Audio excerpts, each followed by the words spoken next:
button for you. There we go. Hey. Oh. Okay.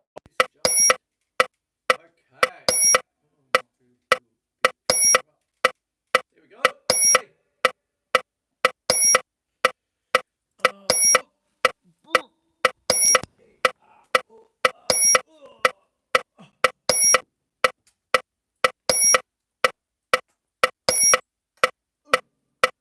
Let me get a plug in. Hey. Oh. Oh. Oh. Ladies and gentlemen, Roy Haynes has left the building.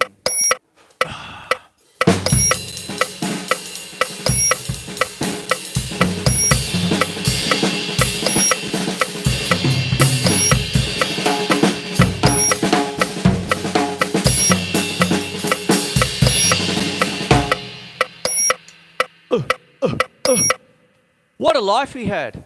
Oh, so I'm a little bit different than my normal cacophony at the beginning of any particular show where I've got all my samples going all at once and stuff like that. This is a tribute to a dear man, one of the... it's better to sort of say who didn't he play with over his long career. He made it to 99. What a life. Unbelievable. And certainly one of my influences. And tonight, I want to share as much as I can. I've got to have a look at this. A whole page dedicated to different things that he did innovate, all sorts of different stuff. Now, one of the things that I want to do is, of course, pay tribute to the man. But it's also a drum tip show per se. And the first thing I'd like to just sort of start the show off with is the metronome, because I'm going to be using this quite a bit tonight to demonstrate Roy Haynes' different little licks, styles, way he went about things, all sorts of stuff. Now what it is when you have a normal metronome that sort of goes ding, 2, 3, 4, ding, 2, 3, 4, doesn't really swing. It does, you've got to make it swing, but I've got a little hack for you. If you've got an electronic metronome, right, change the time signature to 8/4, right? Do that first. Put the bell on 1, have the normal click on 2, but then take out 3, and then put the click back in on 4, and then that's 1, 2, 3, 4. And then again, take it out on 5, put it in on 6, take it out on 7, put it in on 8, and essentially your metronome becomes a 2-bar phrase cut time. I've got it set at 240 because, of course, that's twice 120, which is your typical, sort of default time. I've done whole shows on that. And so what happens is you get this, and it's cut time. 1, 2, 3, 4, 1, 2, 3, 4, 1, 2, 3, 4, 1, 2, 3, 4, 1, 2, 3, 4, 1, 2, 3, 4.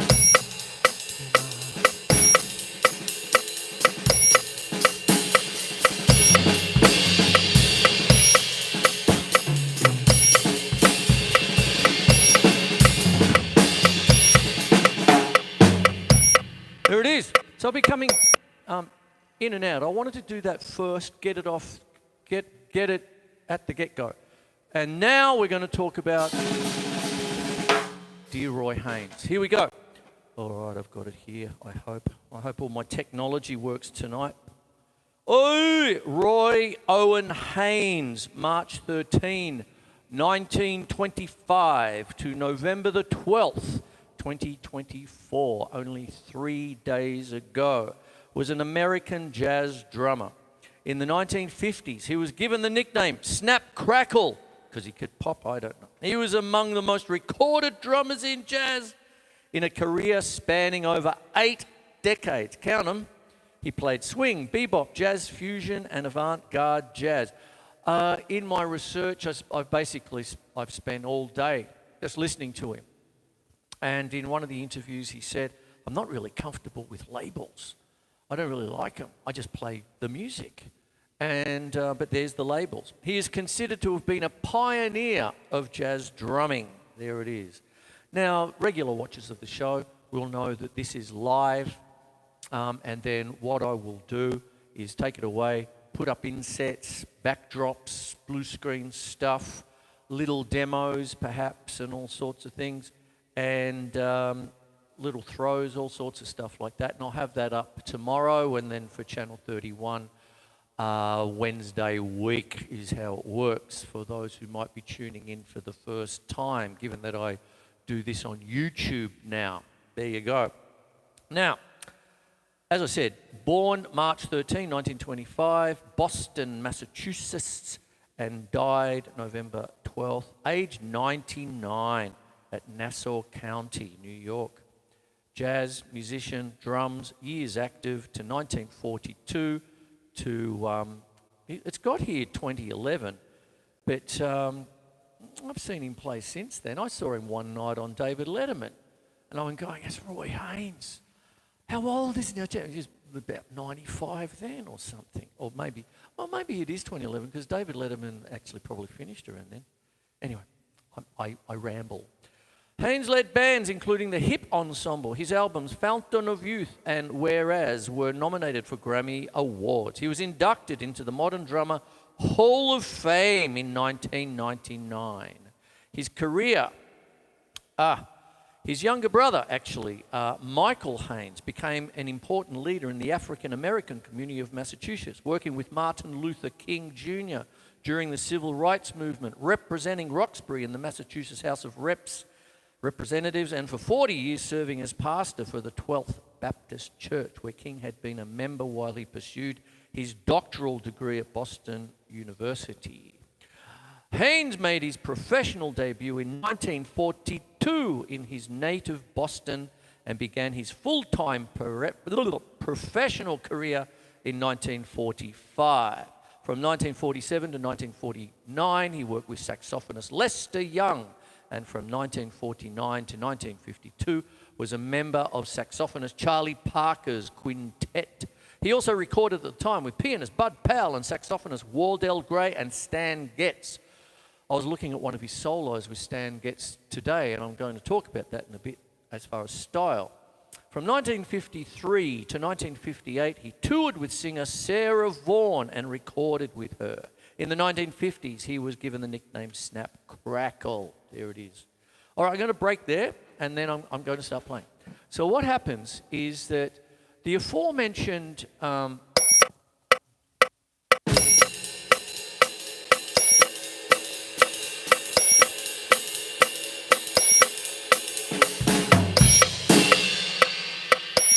little metronome hack, one of the things that I picked up very early in coming up, I was a bit of a starving jazz muso back in the 70s, late 70s and stuff like that. Went to the first VCA summer jazz course and met a lot of people, played with a lot of people, all sorts of things. Yeah, there you go.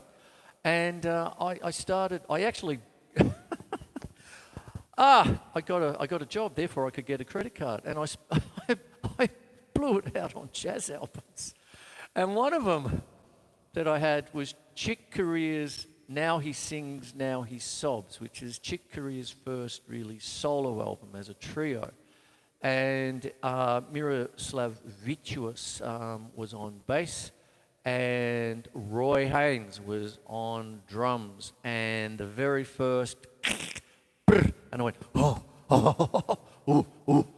what's that?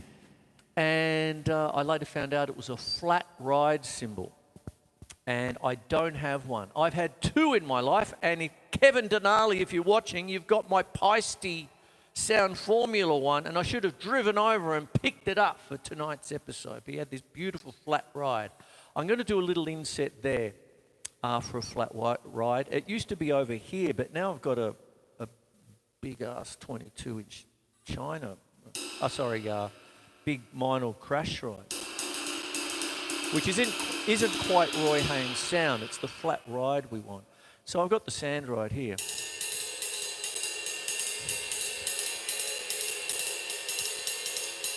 That kind of thing there.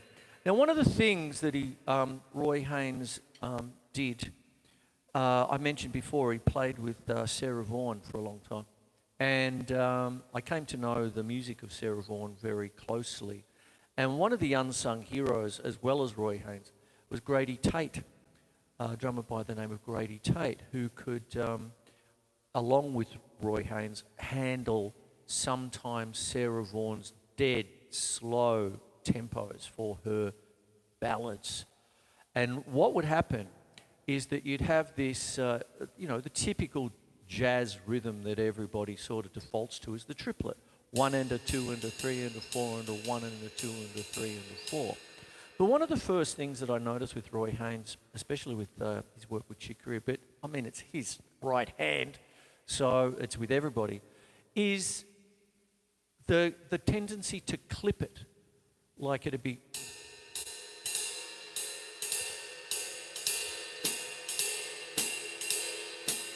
So rather than 1 and a 2 and a 3 and a 4 and a 1 and a 2 and a 3 and a 4, it was more like 1E and a 2E and a 3E and a 4E and a 1E and a 2E and a 3E and a 4. And that picks it up when you're really playing a...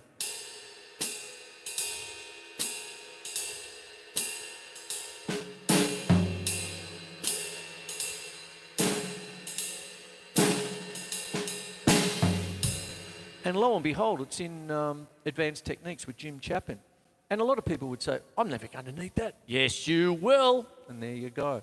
So when you're playing really slow stuff with real smoky ballads, a la Sarah Vaughan, Ella Fitzgerald, people like that, what it was you really had to get down with your brushes and also start to really learn how to handle the space between the beats.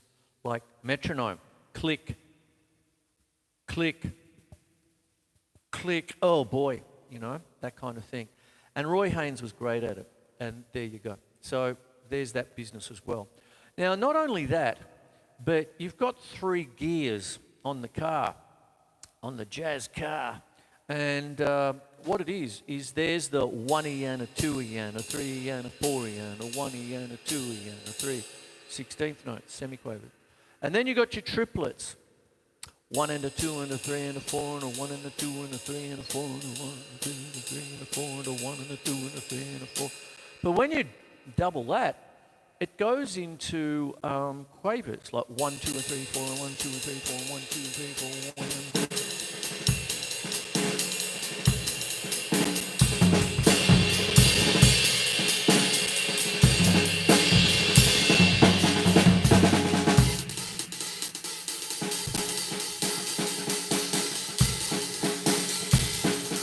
Now, Roy Haynes, when you're listening to him with people like Stan Getz and then Chick Corea and the last thing I listened to was a more, recent one in the sense that it was 1990, was Pat Metheny and Dave Holland. I love Dave Holland. I roadied him once in my Ford XY wagon, and I wish I had a photo, but it wasn't like today where we took 20 photos in a day just because we had a hamburger. I didn't take any photos with him, but I roadied him. He was a gentleman, David Holland, and what a strong, beautiful bass player he is. Woof. Oh, I love his stuff with Jack DeJohnette too. Anyway, getting back on track with Roy Haynes. One of the most common things is his beautiful work with the hi-hat.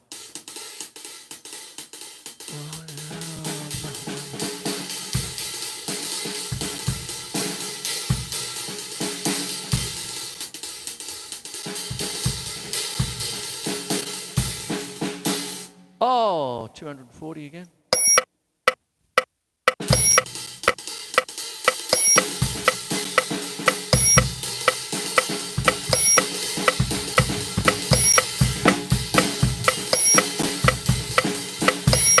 Something like that.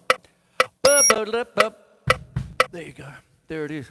So there it is there. And because of his work with that, he's attributed as being one of the first jazz drummers to really do other things than just leave the hi-hat on 2 and 4. Jack DeJohnette took it to a whole other level, who's, that kind of thing. But Roy Haynes, when you just watch him, there's 2 and 4, 2 and 4. Oh, it's not anymore. 2 and 4, 2 and 4. I got it. I ain't got it. I got it. I ain't got it. It's like that. It was like that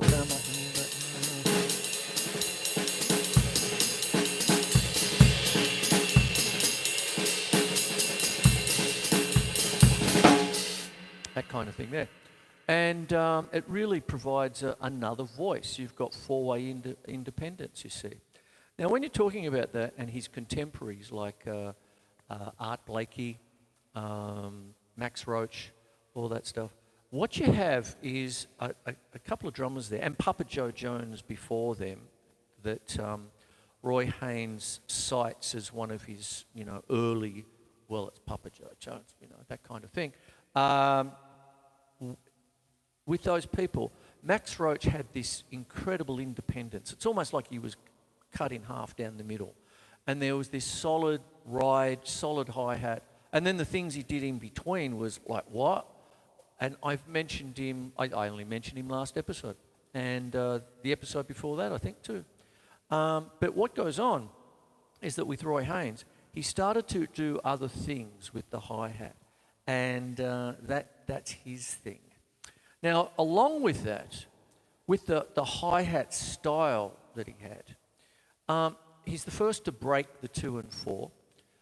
One of the other things that you notice with him is that some of the things he did, well, when you're playing the jazz rhythm, where you got 1, 2, 3, 4, 1, 2, 3, 4, 1, 2, 3, 4, 1, 2, 3, 4, he'd pick it up and he'd play against the time. Like it might be 1, 2, 3, 4, 1, 2, 3, 4. But then he put in a hemiola, that kind of thing. It was like. And one of the little licks that he kept coming back to was this. Like, I was like.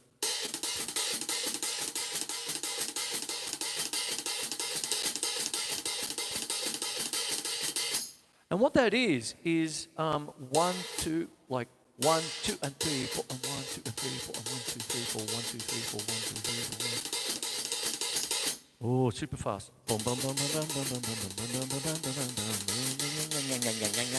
Ooh, there you go. Oh, like him.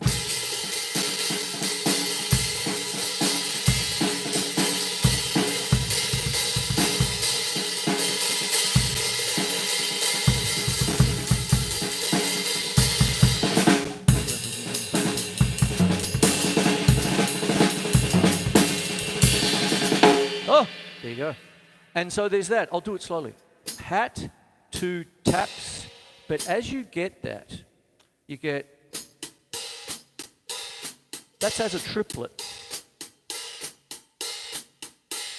Because as you're playing in this case, the crotchet, the second tap will catch the up. If you get it just right.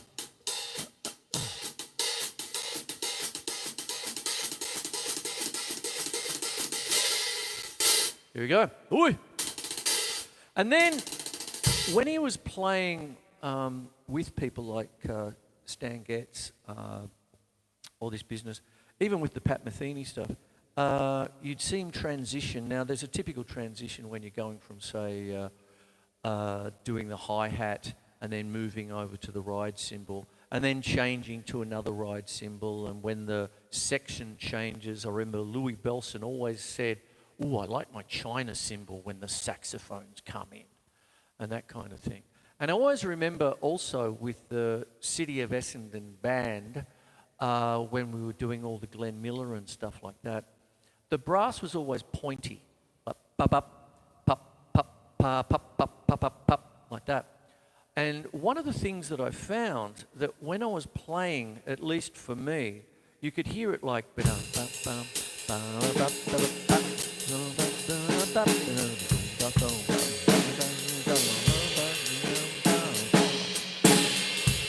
weren't just a marching band for Remembrance Day just past. Back in the day, we would have been busy how many times have you heard me talk about the press roll on Remembrance Day and my wrist falling off? That business, it's a much more somber day than Anzac Day. Anzac Day is somber, but there's camaraderie. You know what I'm getting at. There's marching and all that, but there's a remembrance on Remembrance Day. I remember Granddad, World War I, came home from World War I and spent the next 2 years with a mask on his face for Spanish flu, you know, that kind of thing. I remember those stories as I was coming up. He passed away when I was 16. The smoke's got him. And he never had a smoke out of his mouth. While one smoke was in, he was rolling the next one, like that. There it is. And then Dad went off to World War II, 13 light ships, Torrequina, Bougainville, and there's all that. So, yes, we remember them. And what happens here is that some of the things that that Roy Haynes was able to do, and when I'm in a position where I'm honouring these people, and today is a tribute to Roy Haynes, but it's on the same week as our Remembrance Day, so I couldn't let this show go without a reference to that. But moving right along, I've shown you that little bit there. The clipped jazz, and there's that. But now I'm going to start talking about some of his little licks, if you will. One of the things you see him do is he'll be playing matched grip, but at some point he'll turn over to... Oh, sorry. I'll just start again. I'll get my words right. You'll see him playing traditional grip, but at some point you'll see him also turn over to matched grip. So he'll be playing like this.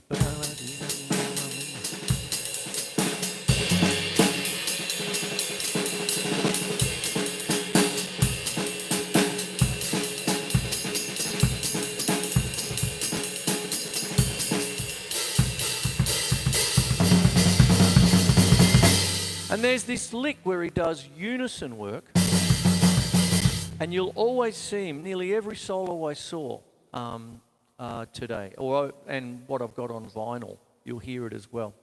I've got the Coltrane stuff when Elvin Jones had to go away for a little while. And I just asked the Ms. Siri, who played drums while Elvin Jones was away, and she came back with Roy Haynes. So there's a lot of Roy Haynes with any of your Coltrane albums during that certain period of time. And whenever you're listening to that, you're hearing two hands in unison, whether it be 1, 2, 3, 4 piece, or later on when he went to a 5 piece. I know dear Doris here is a little bit more than a 5 piece. How many times do I need to explain? I need the notes when I'm doing other things. There it is. So what happens is that, and he would put his bass drum in between. So he would have...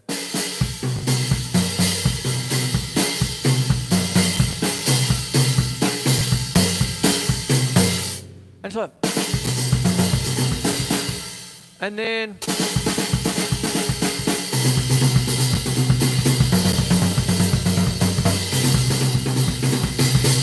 that kind of thing. And you just hear it, and you just flick over. And then we went back, oop, oop, little flick, flick, flick, flick. There it is. And it's wonderful stuff. And, yeah, just... I mean, doesn't it sound like In the Air tonight? I can hear it.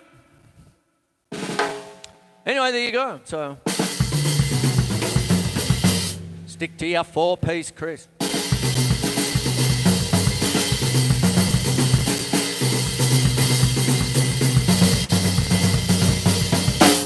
There it is, you see. And it's just that.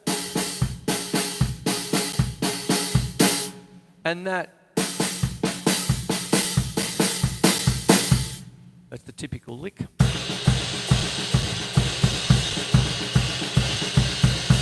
Whatever it might be.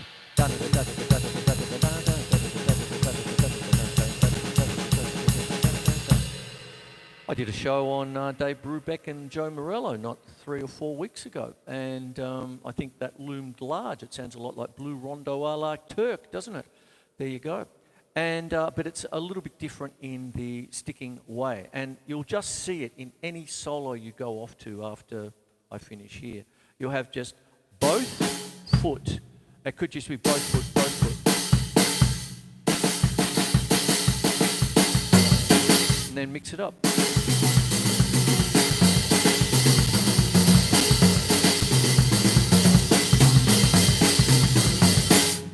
And the other one was Lick of the Century.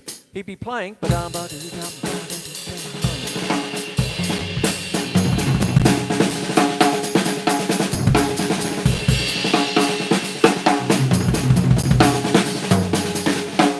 And then he'd do it. What he was really good at, it's a really funny thing. You've got to watch it. You've got to count it yourself. Trading fours. When he was doing trading fours and stuff. I mean, when I was watching the Pat Metheny one, that's the freshest to mine. But even with the Stan Getz and then before that, he'd blur the lines.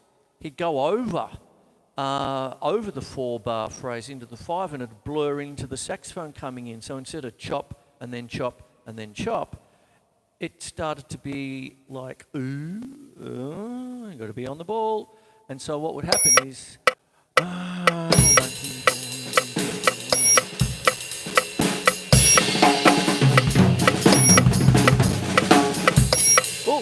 I'll get that right. 1, 2, 3, 4, 1, 2, 3, 4.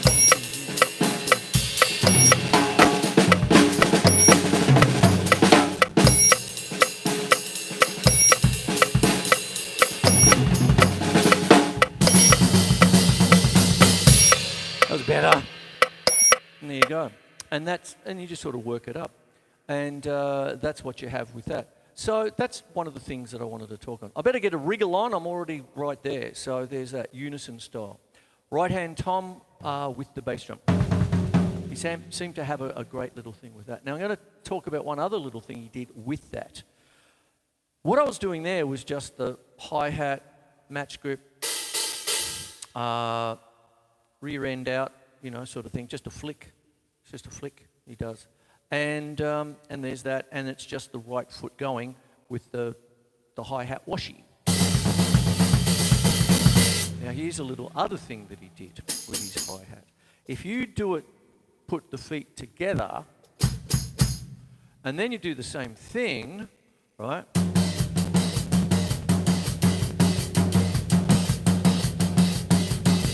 You're catching the open hi-hat like. So, oh, what am I? So on it goes. And he did that too.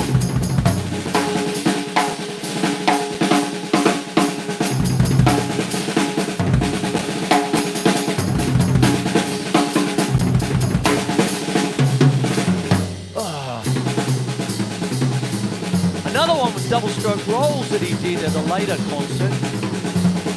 That was with Chick Corea, I think.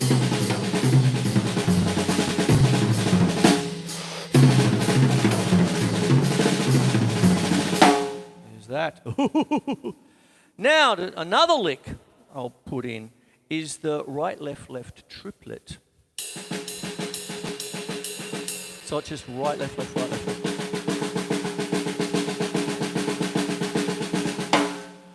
You get it out. One of the most used rudiments. And then what he does, he puts in the bass drum. But then he puts in the tar, so it'll be like.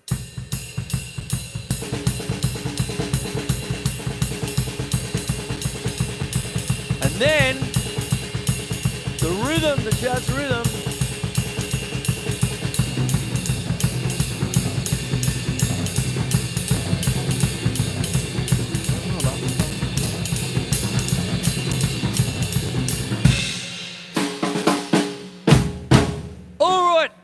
And a little bit more on the great man. There, did you get that? Get it? Got it? Good. All right, there you go. A little bit more.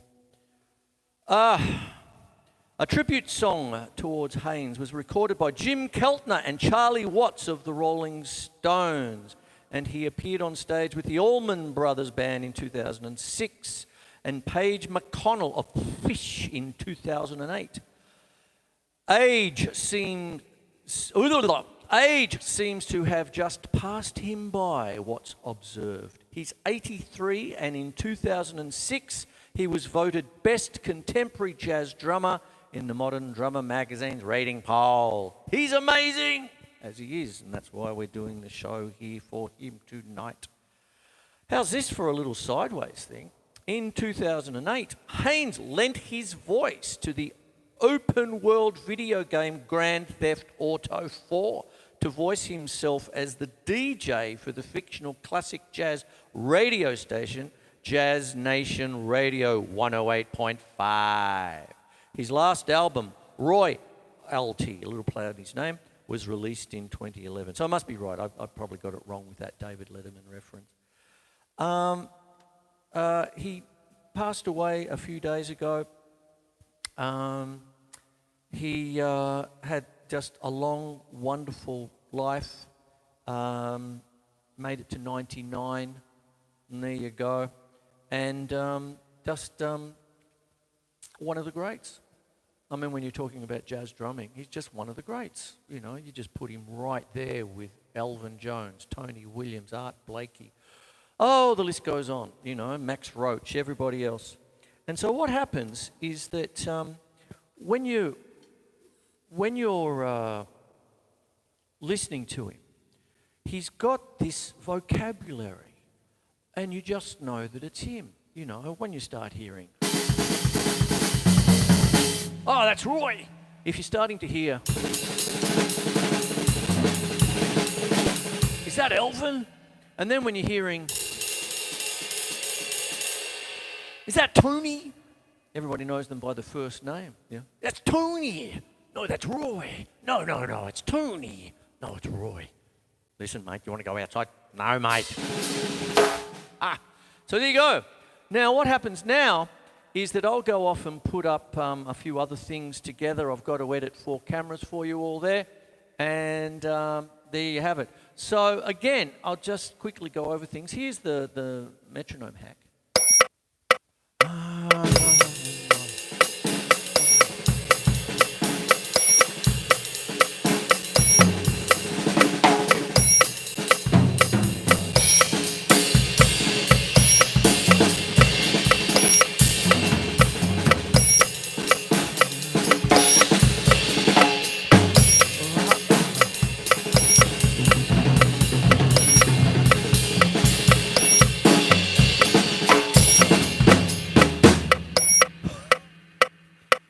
I've got that on the brain. Da, da, da, da, da, da, da. I had to explain that to a student. I went, and they went, what?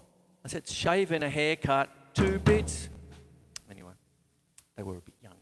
And I'm probably an old relic. There you go. So anyway, I'm going to love and leave you. And this is all about Roy Haynes, our one of the most influential drummers in jazz, full stop.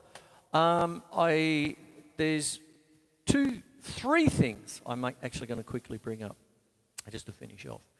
I've got an old Downbeat magazine where he's got the interview there, and he basically said, "I just love my drums. I have a drum set in every room." And I went, "I want to do that," and I nearly have.